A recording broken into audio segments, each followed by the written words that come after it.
안녕하십니까 수험생 여러분 반갑습니다. 대산전교원의 원장 김민혁입니다. 오늘의 학습할 단어는 유전분극입니다. 자, 여러분 유전분극 어려우실 텐데요. 편안하게 듣기만 해주세요. 그래서 2번에서 3번 정도 반복해서 듣다 보시면 이 유전분극이라는 단어가 여러분 익숙하게 느껴지실 거예요. 자, 먼저 분극이라는 것은 여러분 폴라리제이션이라고 하죠. 그래서 극성이 나뉘어진다라는 뜻이고요. 여러분 이 앞에 유전이라는 말이 좀 어렵죠. 그래서 유전이란 말을 좀 쉽게 풀어서 설명을 드릴게요. 자, 다이일렉트릭이다라고 하는데요. 먼저 여러분들께서 일렉트릭이라는 영어는 알고 계실 거예요. 전기다라는 의미고요. 자, 이 앞에 여러분 다이라고 해서 요 의미가 어떤 뜻을 가지고 있냐? 자, 바로 두 개다라는 의미를 가지고 있습니다. 그래서 두 개로 전기가 나뉘어지는 현상을 우리가 뭐라고 한다? 유전 분극이다라고 하는 거죠. 선생님, 그럼 전기가 두 개로 나뉘어진다? 극성이 두 개로 나뉘어지는 건데요. 선생님, 그러면은 지난번에 배웠던 정전기 유도하고 비슷한 거 아닙니까? 그래요. 비슷하긴 비슷한 건데 정전기 유도와 구분해야 될 게 꼭 있어요. 자, 어떤 거냐면 정전기 유도는 대전체와 도체 사이에서 발생하는 정전기를 설명했었던 거고요. 자, 지금 설명드리고 싶은 건 바로 뭐냐? 대전체와 누구? 대전체와 누구? 그쵸? 대전체와 부도체 사이에서 발생하는 정전기를 설명하고자 합니다. 이렇게 대전체와 부도체 사이에 정전기가 발생하는 현상을 설명하려면 누굴 데리고 와야 되냐? 바로 유전분극 현상을 데리고 와야 된다라는 거죠. 자, 여러분들 잘 보세요. 다시 한번 말로써 설명을 드릴게요. 정전기 유도라는 것은 어떤 도체가 있는데 그 도체는 그 안에 뭐가 많다고 그랬어요? 자유전자가 많다고 그랬어요. 그래서 대전된 물체가 플러스라면은 이 도체 안에 있는 자유전자가 쫑쫑쫑쫑쫑 하고 이동을 해서 플러스와 마이너스가 이렇게 붙는, 만나는 현상을 우리가 정전기 유도라고 했었던 거고요. 지금은 대전체와 부도체 또는 절연체를 설명하는 거예요.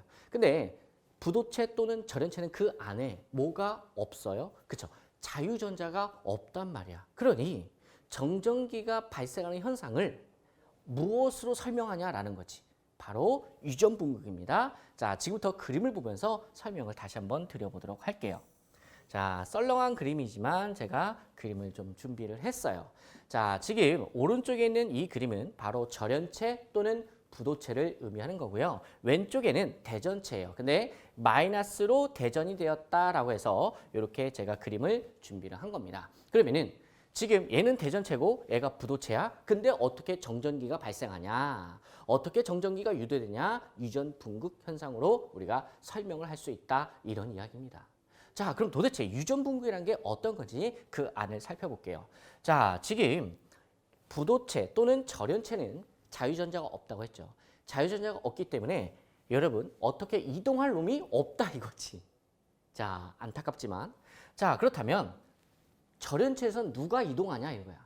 이동하는 건 아니에요. 이동의 개념은 아니에요. 자유전자의 이동의 개념은 아니다라는 거야. 자, 그럼 누구의 개념이냐? 바로 원자입니다.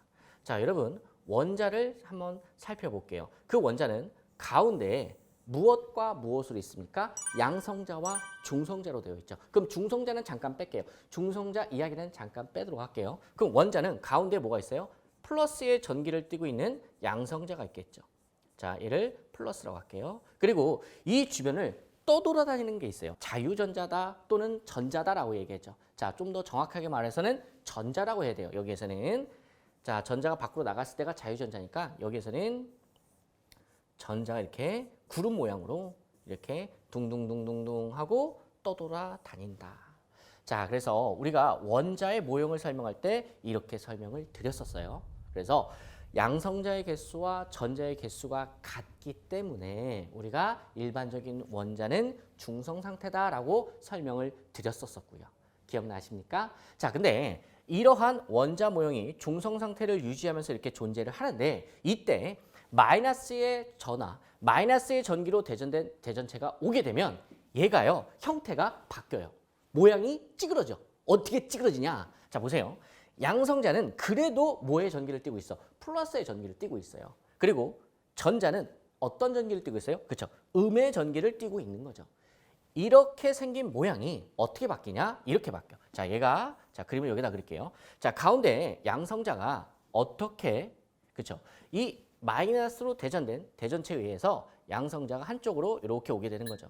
양성자가 오게 되고 자, 상대적으로 전자는 음의 전기를 띠고 있지 않습니까? 그래서 음이기 때문에 음과 음은 서로 밀어내려고 하죠. 그래서 상대적으로 전자는 이쪽으로 이렇게 배치가 되는 거죠. 그래서 이 그림을 썰렁하게 다시 그리면 이러한 그림이 되는 거예요. 한쪽에는 플러스의 양성자가 오게 되고 반대쪽에는 뭐가 온다? 그죠? 마이너스의 전자가 배치가 되는 거죠. 이해되십니까?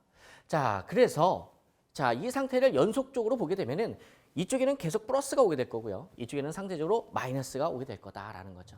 자, 그러면은 한쪽에는 플러스, 한쪽에는 마이너스가 오게 된다. 자, 극성이 두 개로 나뉘어졌죠. 그래서 플러스와 마이너스 이런 것을 우리가 유전 분극이라고 해요. 그럼 요 가운데는 어떻게 되냐 볼게요.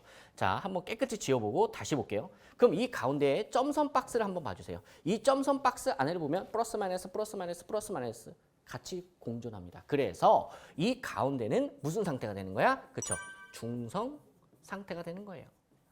자, 그럼 중성 상태이기 때문에 극성이 안에는 있다 없다? 없다라는 거지. 그래서 이 그림을 썰렁하게 다시 한번 그려볼게요. 그러면은 자, 한쪽에는 여러분 플러스가 이렇게 오게 되는 거고요. 자, 반대쪽에는 이렇게 마이너스가 오게 되는 거다. 자, 이 그림에서 이 부도체, 이 절연체에서 유전 분극이 일어나면 이렇게 된다더라. 그래서 플러스와 마이너스. This is 유전 분극. 이해되셨나요? 자, 이렇게 얼마만큼 유전되는지 그 비율을 유전율이라고 하고요. 이것은 나중에 배울 겁니다. 그러니 유전 분극 요 용어에 대해서만 좀 많이 들어보시고 유전율이 나중에 나왔을 때 맞아. 그때 유전 분극 배웠었지. 그 내용을 상기하시면 되시겠습니다. 오늘은 여기까지.